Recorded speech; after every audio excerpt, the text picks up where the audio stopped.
Good morning. This is Jason Dean coming live at you again from Film Fanatic headquarters. It's 10:50. It is a Wednesday morning, April 22nd. Pretty gray and cold and overcast day. I actually turned the heat on a few minutes ago in my house. It's kind of ridiculous, but anyway, hope everyone's doing good. Want to welcome aboard. Gotten some new subscribers the last couple of weeks, so really appreciate the love and support and people commenting a lot in the videos, and I do respond to every comment, so I really appreciate it. Can't do any of this weird shit without you guys, so really love it. It was really awesome. I want to do more of these videos, but I did an interview with Matt Enos about a little over a week ago, and he's a really awesome director. He's got a new movie coming out really soon, The Death Molester and the Blood Barn. Actually, his film is going to be showing this weekend at the Maine Underground Film Festival in Brunswick. Really awesome. Death Molester is a completely insane movie. Yeah, it's totally, if you're into like trashy, vile exploitation movies, this is made for you. But I really enjoyed doing that interview, and I want to thank a lot of the people. I've gotten a lot of good feedback from doing that interview with Matt. Super interesting. It was really fun. We got together. I went over to his house, and then we recorded the interview in his studio. Super cool, super fun, really insightful. And doing the interviews, like going into doing that interview, actually after we finished doing the interview, I was like, holy shit, it's been so long since I've done an interview. I miss doing them. I want to do them more often, and I realize it's been probably a year since I've done any interviews. Like, that's just crazy. So I want to do more of those things. It gets a little bit more complicated because of people's schedules and things like that. And I get a little bit lazy sometimes, so I got to stay up on it. But that is something I want to pursue more. When I first started doing this channel, I've had this channel for quite a few years, but it kind of just sat dormant for a long time. And it wasn't until about 3 years ago where I started using it regularly. And now that's, when it comes to talking about movies, this is the only thing I use. I still have my Film Fanatic Facebook page, and technically have an Instagram page, but that page had gotten hacked last year, so now it's like a little bit of movie stuff and music stuff and what have you. I don't do a lot of that kind of stuff as much since then, but the focus now is YouTube. So I definitely, when I started the channel, or should say when I started really using the channel a lot more, where it's become now, it's my only outlet for film stuff. I did quite a few interviews in the beginning, like the first couple of years. It was there's actually quite a few interviews on this channel, but it gets to be a little bit hard getting it all together and scheduling and all those things. So after doing this past interview, I was like, man, I got to do this more. This is so much fun, because I feel like it's the more I do it, you just, like anything, you get experience and you get better at it. So definitely that's something I'm going to try to do more of in the future, and not have these giant gaps of time in between. But anyway, I want to thank again, really give a big shout out to Matt Anos. He was totally awesome. And one of the other things I like to usually talk about, just give a little kind of little plug for my weird little band Quantum. Got some fun shows coming up. Next week we'll be playing at Lucia's Spirits in Rockland, which is a really awesome little bar club.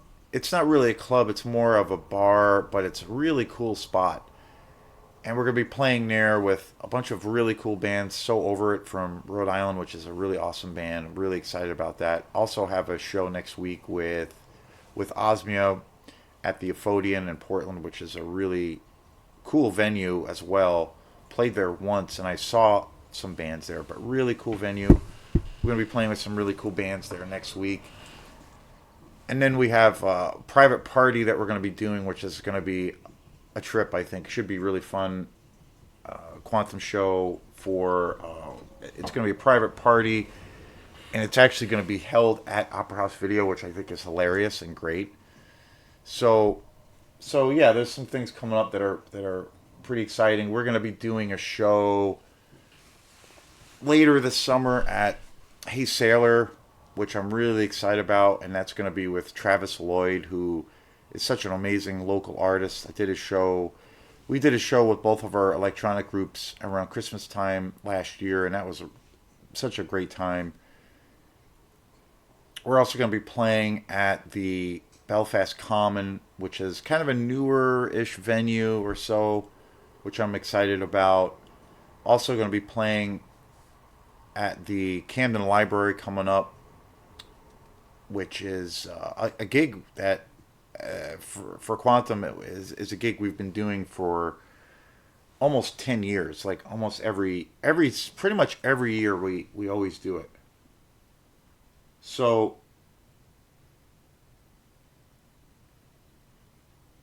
so I'm really excited about doing that. We get to play in the amphitheater. It's such a beautiful spot, and again, it's a mellow kind of set.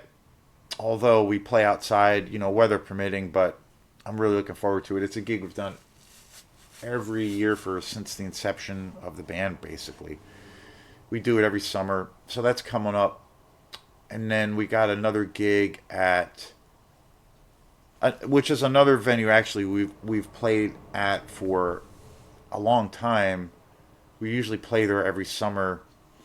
We're going to be back at the Poor Farm, which is a awesome brew pub in Union. Pretty much like if you like microbrewed beers, I think Maine has the best microbrewed beers.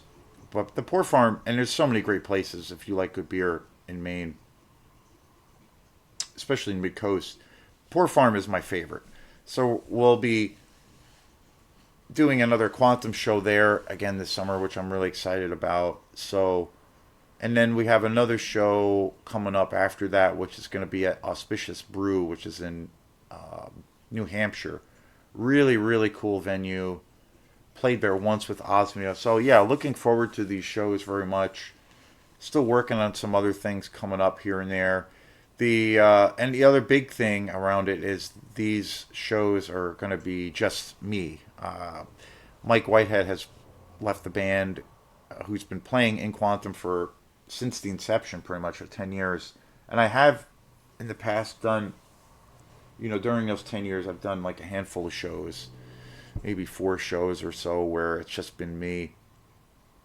But this will be a whole new thing because from now on, it's just going to be me. So we'll see how things go. But I'm excited, anxious, a little nervous, but really excited to just to see how everything goes. I have a lot of new material that I've been writing, and and a lot of stuff I haven't gotten a chance to play out yet. So we'll see how things go. But I'm really excited about that. So, and there'll be just started to promote some of these upcoming shows with Quantum as well as Osmia that are coming up pretty soon. So on Facebook and social media and Instagram and all those kinds of places.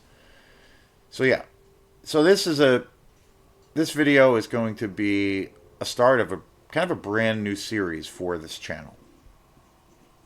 So just starting out, I might going into this new series, and this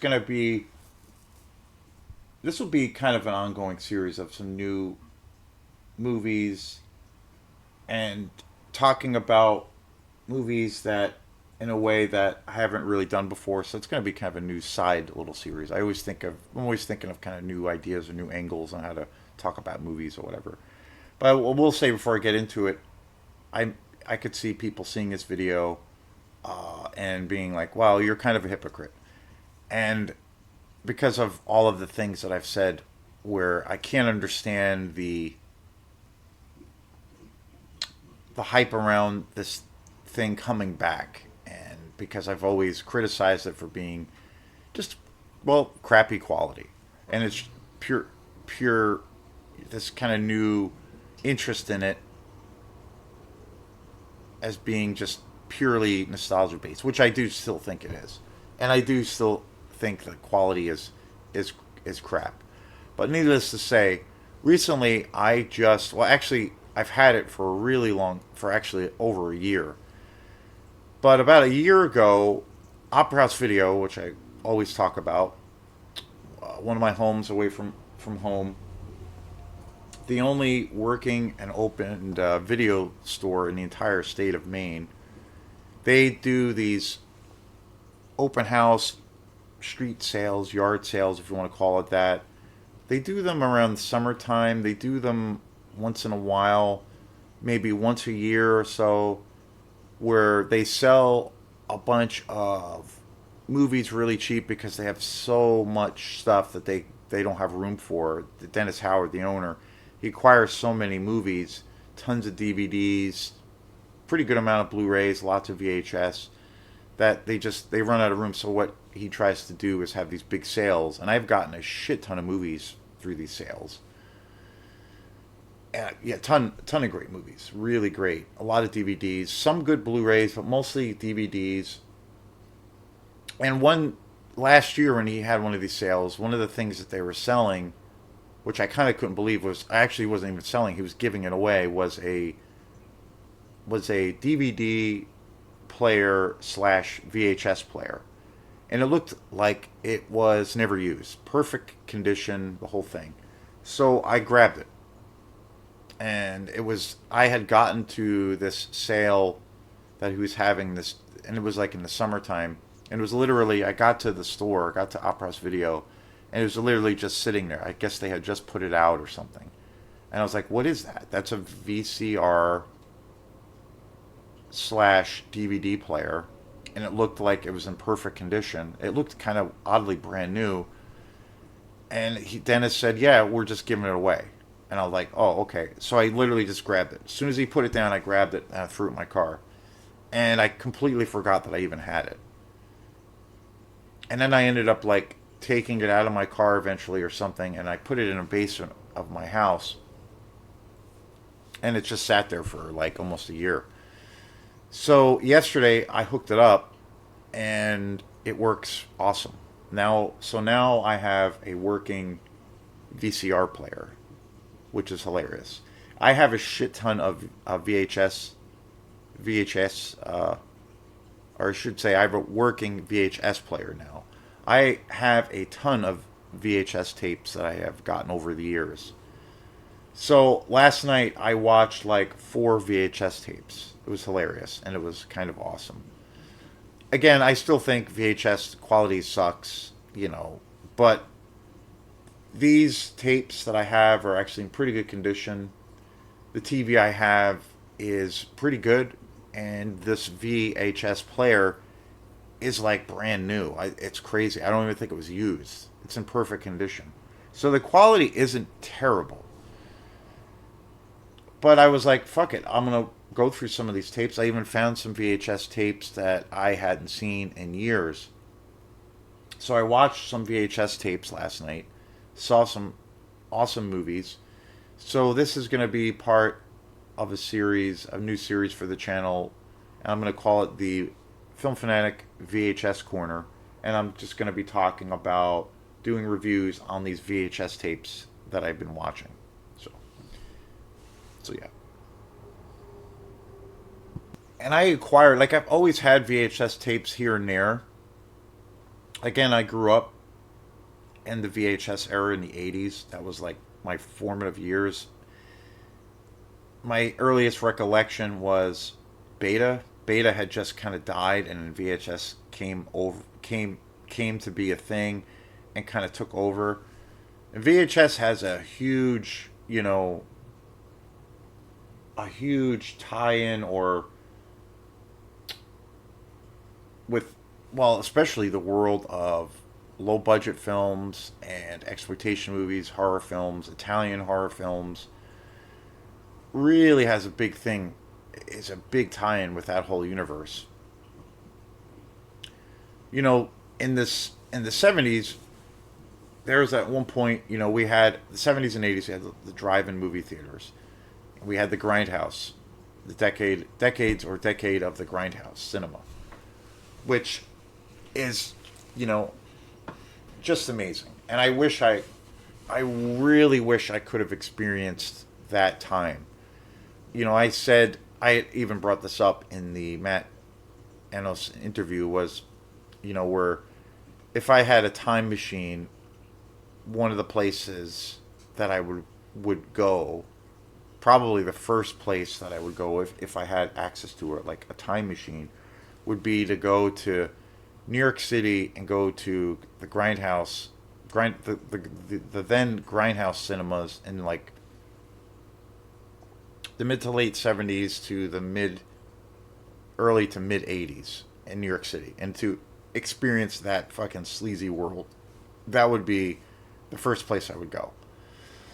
And I talked about that in the interview. It was pretty funny with Matt. And so, we had those 2 decades, drive-in movie theaters, the Grindhouse Cinema, where people would pay a couple of bucks and you would go in and spend like the entire day. You pay, I don't know what the actual price was, but maybe say $3, and you'd go in and you would see like 3 movies. And now, over the years, I've found out what that name or title came from, like the actual Grindhouse, and I guess it derived from it derived from I think the term Grindhouse came out of New York City, 42nd Street, late mid '70s, late '70s, early '80s, mid '80s, late '80s, mostly towards I'd say like 85, 86 was when things started to kind of change. But up until that point, those theaters that were there that were showing these movies were old theaters from like the 20s, 30s, and 40s and 50s that were now used as movie theaters, but they were all like run down.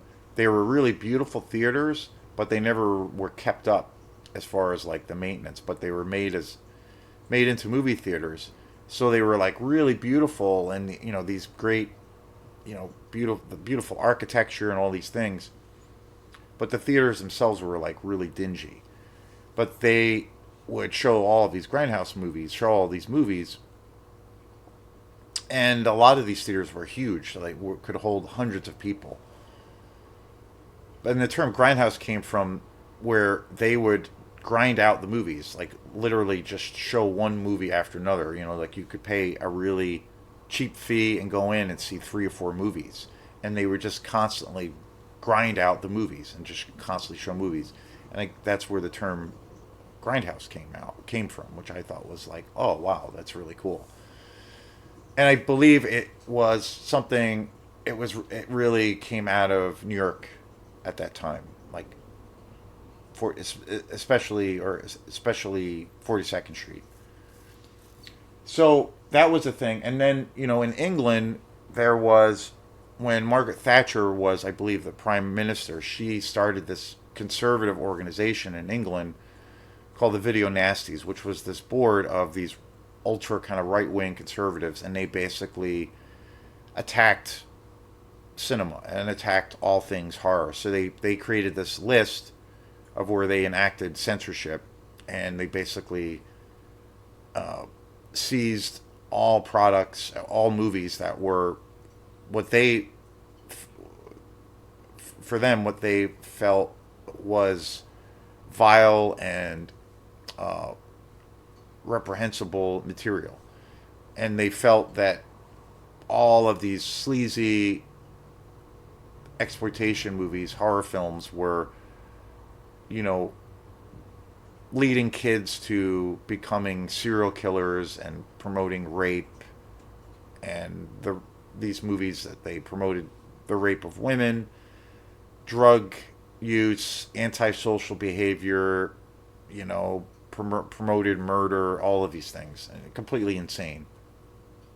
So Margaret Thatcher started this organization, the Video Nasties. So then at that time, and this was like in the 80s, like late 70s, 80s, all of those movies were banned for quite a few years, and people actually went to jail, and were, for bootlegging tapes, or having secret showings, because these things were also like kind of more or less labeled as like hardcore pornography as well. So it was crazy. But through the VHS time, when the VHS era started to come in, all those movies, after some of these movies came back around, suddenly these movies that were labeled as the video nasties, now you could see them on VHS. And then the video store became the thing, and VHS was now this kind of new revolutionary technology where you could, go to a video store and rent, all kinds of crazy horror movies or what have you. You could watch them in your house, and you could also tape over them. But after a lot of these movies that came out, during, because they were such a taboo when they came out on VHS years later, they, got this huge cult following. And so, because of course, what you're told is going to be, terrible and vile and gross, especially if you're a kid, by your parents or by the authority figures, you're like, okay, that's gonna be something I need to see, and that's what happened. And it was this explosion, and it just kind of led to where we're at, and then to where we are now in 2026. So it's pretty wild. So fast forward quite a few years later, one of my best friends who got me, and I've talked a lot about him on this channel, Charlie Hendrick, who I used to play. I haven't seen him in quite a few years, but he lives in Louisiana now. He's been there in New Orleans for a long time, and he's a professional DJ. He's a DJ for his work. But I used to play many, many years ago. I used to play in bands with him, but he was one of those guys that really got me into film and a lot of cool music. And before he moved from Maine to New Orleans, he gave me a shit ton of tapes, VHS tapes. So I got a huge collection of tapes. So I did have, up until about 2 years ago, I did watch 2 or 3 years ago. I had a working VHS player actually for quite a few years. And I used to use it fairly often just because I have so many tapes. I don't buy VHS anymore, of course, but I have a lot. And I do have some really good movies, and some of them are in good condition. So I would watch them. But it broke. My player broke. It was an older player. One of the tapes, one of the players ate one of the tapes. So that was that, and that this was like 2 years ago. And I was like, well, I'm not gonna, try to go out of my way to find a new player or blah blah blah. I didn't really care about it. But then I realized just last week I have this player that I haven't tried hooking up. That's a VHS player, and it looks brand new. So, and I got it for free, so I hooked it up the other day, and it works perfectly. So it's just crazy. So I have a VHS now. And the first movie that I'm going to be talking about in this new and weird and exciting series is Amazon Women on the Moon from 1987. And this movie is, I don't know how else to describe it, but it's completely bonkers. And here's proof of what I'm talking about. Amazon Women on the Moon. It is. I've never seen this movie before. This was, again, I've had this movie, or this VHS version of this movie, in my collection for years, like an insane over 10 years. And I've never watched it. Again, I got some really good kind of weird exploitation movies in my collection. One of my favorite movies of all time is Private Parts, which was a movie that I have on VHS, and I discovered it through VHS, and now I have it on Blu-ray. One of my favorite exploitation movies ever. It's so weird. It's kind of a slasher movie, it's like a psychosexual thriller. Super weird. I love that movie to death, but I discovered it. It was actually in the same bag of VHS tapes as this movie, and so I've never watched this movie. And this movie is completely fucking crazy and amazing. It came out in 1987. When I looked it up, or actually it says on the box 86, so 86, 87. Pure 80s madness is what this movie is. It's so I don't even know how to describe this movie. It's really wild. It's kind of this movie or project that seemed to be, from what I read about this movie, it seemed to be initially from the brain of John Landis, the great and awesome director John Landis, who's made so many great movies. A lot of cool, wild movies. I mean, most notably, probably American Werewolf in London. But he's always had a hand or a foot in the world of kind of like exploitation cinema, real low budget, weird films. And from what I read about Amazon Women on the Moon, it is essentially like it was like his baby. And and the thing that's so interesting about this movie, there are numerous directors also in this film. It's all like these little shorts that are directed by different directors, and then everything is kind of assembled together. And it's kind of a masterpiece. I don't like watching this movie. I'm like, how the hell did they orchestrate this movie? Because it covers so much territory there, and there's also so many like cameo actors or appearances by different actors in this film that it's like staggering. It's and it's super hilarious. Like it there's so much. I feel like this movie is kind of like a tribute to so many different genres and film styles, if you will. There's so much going on. It's a kind of a homage to B movies, B science fiction movies. Also, it's definitely like this kind of comedy skit show, a comedy romp. I think it's definitely a tribute to different forms of cinema, especially like the old school kind of science fiction B movie films of like the 50s and 60s. Also, it's a kind of a tribute to real low budget exploitation movies. At the time, this movie, I kind of consider this to be a part of my favorite genre, definitely in the exploitation world, because it's very low budget. But again, it's one of those cases that I see a lot in kind of like the exploitation world, is that there's so much imagination, and there is, for a lot of these productions, there's barely any money, and how they're able to like utilize every dollar is amazing. So it's like a tribute to old school science fiction, like in the B movie world, exploitation world. It's definitely like kind of like a sex comedy. It's definitely a comedy without a doubt. It's also, there's a lot of dark humor in this movie too. It's pretty dark at times, like some of the humor.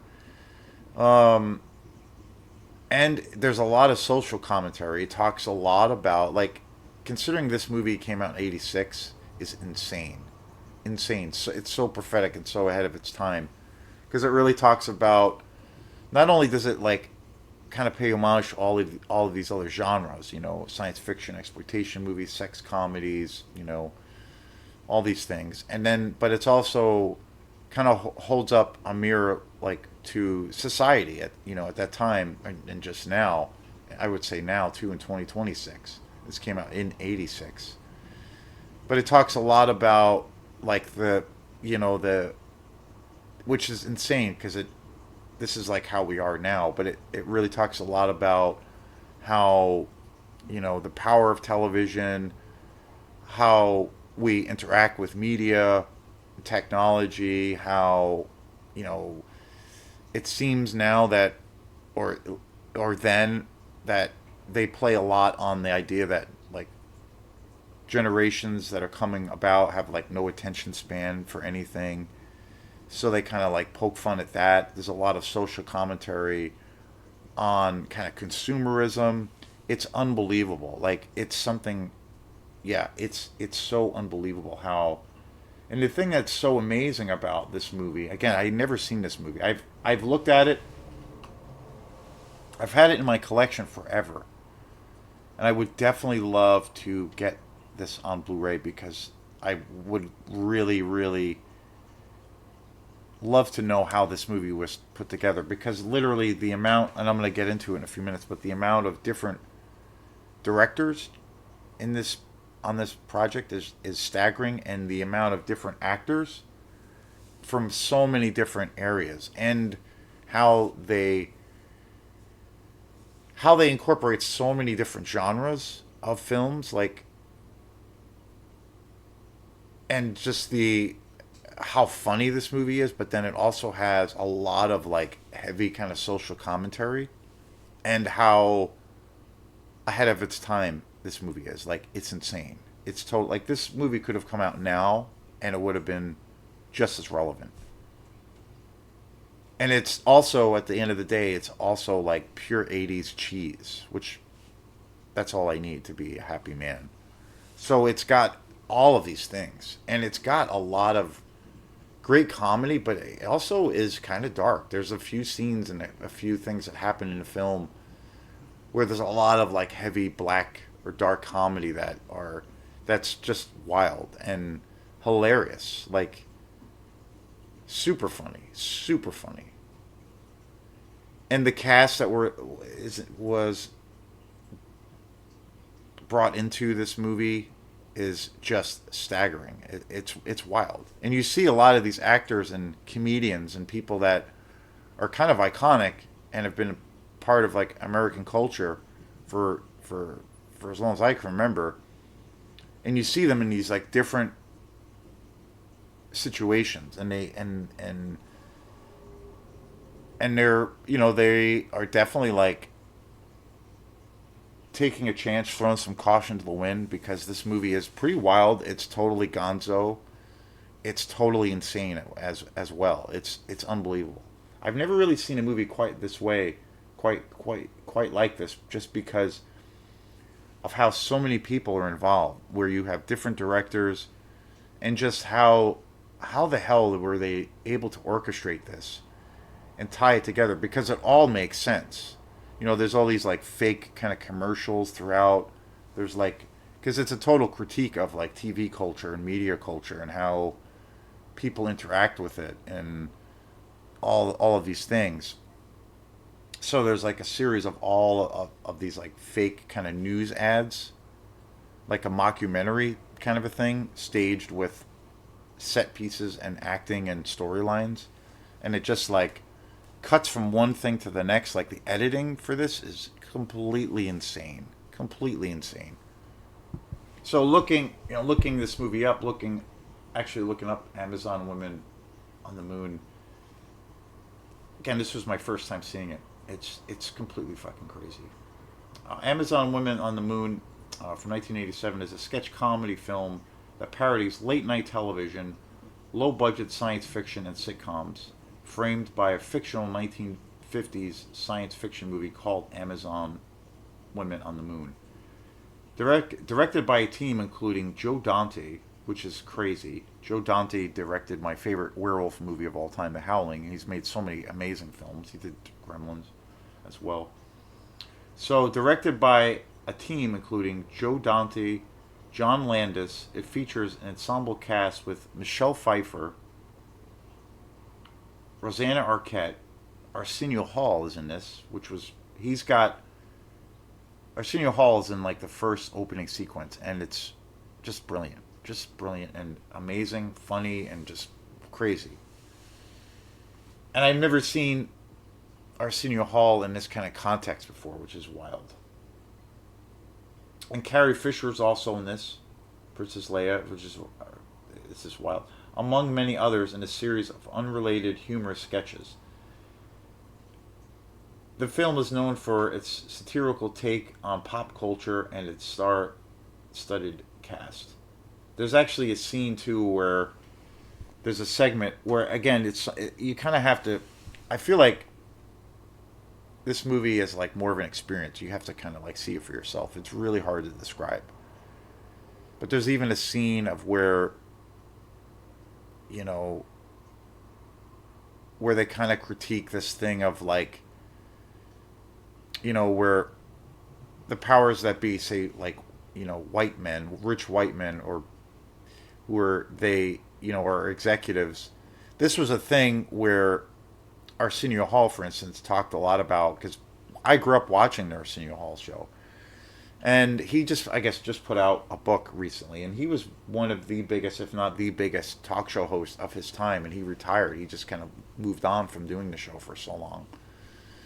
But he talks openly now about his experiences working for I can't remember what network was on his show, but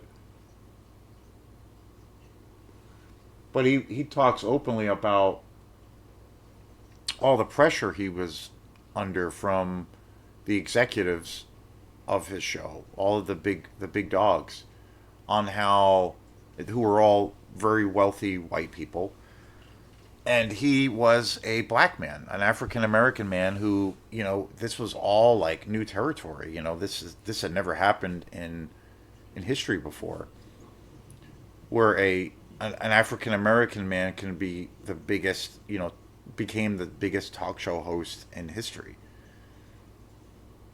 And he talks Arsenio Hall now. I've just recently saw interviews with him where he talked about because all of this stuff is way in the past now, and he talks about all the pressure that he got from white executives to like tone down his like blackness or tone down his like essentially make the show more white and like how he interacted with people. Don't ever call people like your bros and just like be very, very sanitized, clean, and safe, and essentially act like a straight white guy, as opposed to having some soul and funk as an African American person. And he talked about how he got a lot of pressure from executives to kind of make his show more white, which is insane. So this movie really talks a lot, does a heavy critique of that, which is really interesting on white culture, or at that time, even now, but where the powers that be in the entertainment business were mostly white, rich executives. And when they were working with African American stars, this was a thing that they regularly did to try to give them more mass appeal. And so there's a whole like kind of segment in and critique about this whole thing that was happening in the entertainment business. And there's a whole thing where BB King is in it, and it's amazing. It's absolutely incredible. It's kind of a masterpiece. And again, this was my first time seeing this movie.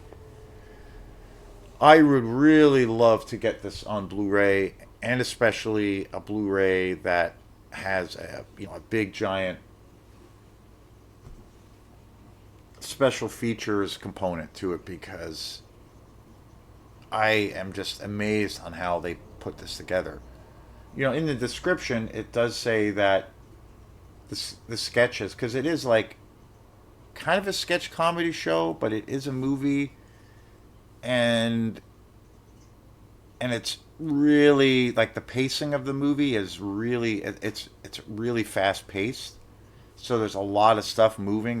There's so many moving parts, and it goes from one thing to the next. So on like one hand, like it feels like you're watching a sketch comedy show, but then it also feels like you're watching a movie. And it goes from one thing to the next, which is amazing. And I'm just watching it while I was watching this, and I watched it last night for the first time. I was just baffled on how the fuck did they like edit this together? Like the editor, whoever edit was the editor for this movie, must have had the hardest job on the face of the earth, because there's so many insanely moving parts. Like there's talk about. I mean, every movie that comes out has that. You have. I've talked about that before, where, you know, there's been, situations and famous stories where I've seen interviews with like Ridley Scott talk about, Blade Runner or even Alien, where they knew watching, after while Ridley Scott was in the middle of, when he was shooting those films, or like say for instance, Alien, he was, in the midst of shooting, and they were watching the dailies, like stuff that they would get, the footage that they would get that day. They knew that something, like everybody seeing the dailies. The dailies were basically the shots and scenes that they would get during their whole day when they would watch them afterwards. They knew really right away that something magical was happening. Like everything was looking just absolutely incredible. They knew they had something special. And really, Scott talks a lot about that, of where, once they got all of the film shot and it was all done, they kind of put together like a big, somewhat unedited version of the film. And the movie was obviously a lot longer. Like most films, after all of the scenes and everything is shot, you have tons and tons of material. So they have this like I think it's called like an assembly cut, where they basically just take all of the footage and everything that they've shot, and they try to like put it all together, to kind of get a general vibe as to like what's going on, and then they have these like assembly cuts, and then they will sometimes that director really Scott was talking about, where they had this more or less an assembly cut of Alien. They know it looked great, and everything was there, and they were really excited, and they showed this assembly cut to, I think, some of the executives at Fox and some other people, and it didn't go over well at all. People were like, the movie was really boring. There wasn't really a story there. And so it wasn't until the editing process that it started to make sense. And the editing, I almost feel like in some ways is, I don't know, from what I've read about that whole kind of process, like I almost feel like the editing is, at the end of the day, like the most important element, because of, the art of telling pictures. If you can't get that perfect symmetry, you could have the most incredible looking shot, but it's not going to tell the story. So really interesting. So a movie like this, which Amazon Women on the Moon, which is so complex, like there's so many set pieces, there's so much going on. I don't know how the fuck they pulled this off, like how they edited it, because you're trying to edit a film that is essentially tying in multiple genres of film, of styles, film styles, multiple genres, and then with these little skits, and where it's kind of a mockumentary as well, and just insane. And at the end of the day, I love this movie because it's pure '80s cheese at the same time, and it's generally funny, and it's kind of dark and twisty. And again, the social political thing of this movie, and there's a lot. I mean, there's a lot of critique, especially with how we interact with technology. Like it's insane, and at people's attentions to, you know, to everything. Just how we access technology, how we share ideas, all of these things. I mean, this came out in 86, 87, and here are 2026. Like, it feels like this movie could come out today and be a perfect reflection of where we are at right now in society. Like, spot on. Yeah, I can't recommend this movie enough. It's kind of a masterpiece. It's just a totally fucking insane movie. And I will say, like, I did say that this movie has their, like, talking about the editing process and all these things and how there's so much going on in this movie, and there really is. Like, there's a lot of stuff. There's so many different elements, so many different, genres thrown in. It's kind of this big giant blender of film and media, I guess.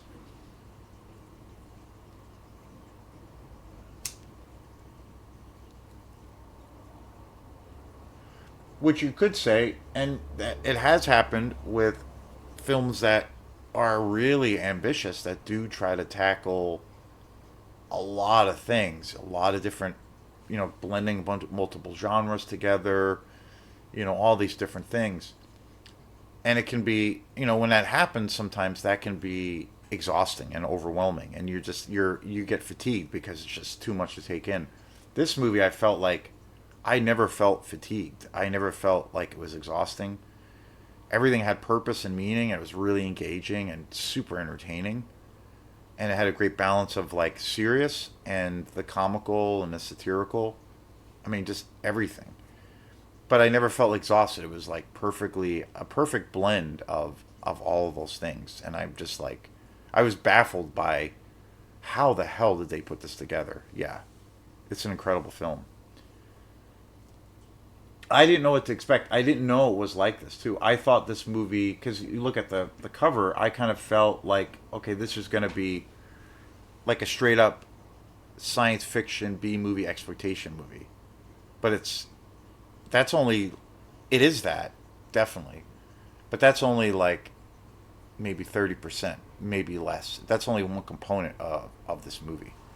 So it's incredible. It's incredible. And the actual quality of this, like this is, you know, I mean, look at this.